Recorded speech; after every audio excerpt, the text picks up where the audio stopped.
Hi guys, it's me RJ na back again for another video tutorial, and for today's vlog ay may panibagong trending photo transition na naman ako sa inyong ituturo, at kung wala ka pang Capcut ay mag-download ka na para masundan mo ang tutorial na ito. So simulan na natin. So punta ako ngayon sa Capcut and then inayos ko na po yung ituturo ko sa inyo at sasabihin ko na lang kung ano yung mga effects, kung saan ko sila kinat at mga animation na ginamit ko sa kanila. So simulan na po natin. So kinakailangan nyo po ng 20 pictures para matapos itong tutorial na ito. So sa unang picture po ay kinat ko siya sa 1.2 and then ang animation po na ginamit ko sa kanya ay yung sliding doors 1.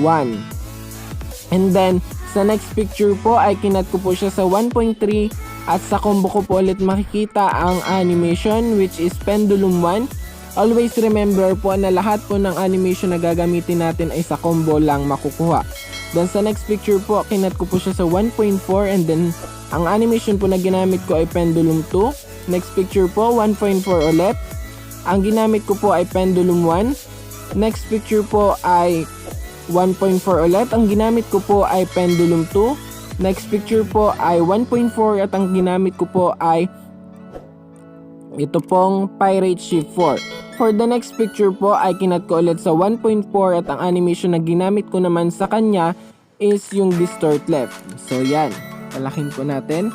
And then sa next picture kinat ko po siya sa 0.7 at ang animation po na ginamit ko sa kanya is distort right. So wag po kayong mag-alala dahil ilalagay ko po sa gilid yung mga seconds kung saan ko sila kinat. So for the next picture po kinat ko po 0.7, then sa combo distort left. Next picture po ay 0.4 and ang animation po na ginamit ko dito is distort right. Next picture po, yan, 0.4 po ulit. Then ginamit ko pong animation sa kanya ay distort left. Next picture 0.3 at ang ginamit ko pong animation sa kanya is distort right. Next picture po 0.3 ulit. Ang ginamit ko pong animation ay distort left.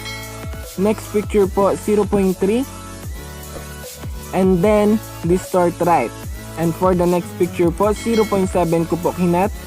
So yung animation po na ginamit ko sa kanya is distort left.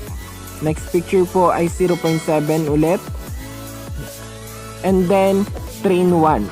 Next picture po 0.7 ulit and then ang ginamit ko pong animation ay train 2. Next picture 0.5, ang animation po na ginamit ko sa kanya is train 3. Yan, for the last two picture po ay kinat ko po sila sa 0.5 at ang animation po na ginamit ko dito is yung Funhouse Mirror 2. And then for the last picture po, ang animation po na ginamit ko sa kanya is eto pong, so ayan, rotate fade. Yan. And then para lagyan po sila natin ng effects, ito po, pindutin po natin itong effects. At sa una pong 2, 3, 4, 5. Yan, sa 5 picture po ay ginamitan ko siya ng effects na main, yung meteor po. So yan, meteor po yung effects na ginamit ko dyan. Yan. And then dinagdagan ko po siya ng white hearts hanggang sa dulo na po iyon.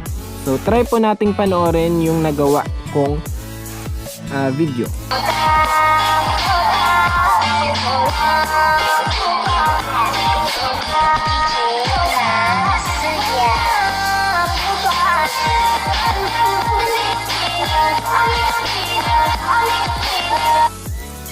And that's it. I hope na kayo po ay may natutunan ulit sa aking bagong tutorial, at kung bago ka pa lang sa channel ko ay wag mong kalimutang mag-like, share, subscribe, and hit the notification bell button para maging update ka sa mga video ni upload ko dito sa aking YouTube channel.